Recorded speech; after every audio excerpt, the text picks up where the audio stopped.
হয়েছে। মানে আমি আয়না তো আমি দেখিনি, কারণ আমি মৈত্রীর উপর ভরসা আছে, বাট যখন আমি এই সাইডে বসে হুট করে আয়নাটা দেখলাম, আমি অনবদ্য বাকরুদ্ধ হয়ে গেছি। আর আমি ভাবছি যে রাত্রেবেলা কি হবে। খুব thank you, thank you, thank you. চলো টাটা। বেশ আমার মনটা খুশি হয়ে গেল সুন্দর একটা ফিডব্যাক পেয়ে সকাল সকালই। আর শুধু পৌলমী নয়, পৌলমীর বাড়ির সবাই আমাকে বলেছিল যে সাজটা খুব সিম্পলের ওপরে খুব ভালো হয়েছিল। তো ওকে আমি তো ছেড়ে দিই, আর ওর বৃদ্ধি এগুলো করতে থাকে। বৃদ্ধির পর ফটোশ্যুট ছিল, তারপরে আরও অনেক রকমের রিচুয়ালস যেগুলো থাকে সেগুলো সবই করছিল। তার মধ্যে থেকে এক ঝলক আরও একবার ওকে আমি দেখে নিলাম। এত লাফালাফি করছিল, আমি তো ভাবছিলাম কতক্ষণ এগুলো থাকবে। তো মোটামুটি ওকে আবার চেঞ্জ করাতে হয়েছিল, কারণ এরপরে ওর গায়ে হলুদও চলে এসেছিলো।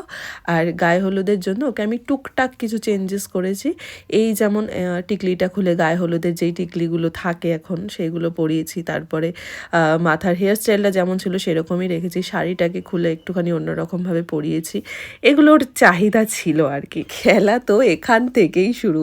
এতক্ষণ বৃদ্ধি ফটোশ্যুট হচ্ছিল বলে আমার মনে হচ্ছিল ও বোধহয় চুপচাপ এরকমই থাকবে, কিন্তু না, যখন থেকে গায়ে হলুদ আসলো আর ওই যে গায়ে হলুদের যে ব্যান্ড পার্টি থাকে সেই তালে তালে ও এত নেচেছে, প্লাস আমাকে নিয়েও নেচেছে।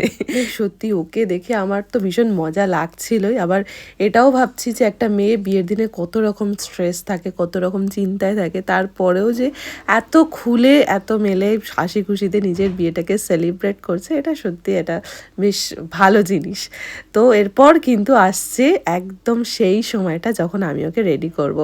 আর এখানে কাকিমা জুয়েলারিগুলো বার করেছিল আর আমাকে বলে দিচ্ছিল বারবার করে যে মৈত্রী তুমি কিন্তু আমার মেয়ের জুয়েলারি পরানোর ভিডিও অবশ্যই নেবে, আমি তোমাকে পারমিশন দিলাম। অন্য সব ভিডিওতে যেমন আমি বলতাম আমার জুয়েলারি পরাতে খুব ভালো লাগে, সেই কথাটাই কাকিমা মনে রেখেছিল। তাই চেয়েছিল যে রিনির ক্ষেত্রেও যেন আমি জুয়েলারি পরানোর সময় একটা স্মৃতি হিসেবে আমার কাছে রাখি। সকালের লুকটা তো পেয়েছো, সবাই খুব প্রশংসা করেছে, সবাই বলছে সরস্বতীর মতো লাগছে। তাহলে এখন কি সাজাবো বলো? সরস্বতী হয়ে গেছে, এবার এখন লক্ষ্মী বা দুর্গার মতো সাজাতে হবে। আচ্ছা, টানা টানা চোখ, একদম ভরা কলকা, হ্যাঁ একটু গালে হালকা করে কলকা হবে।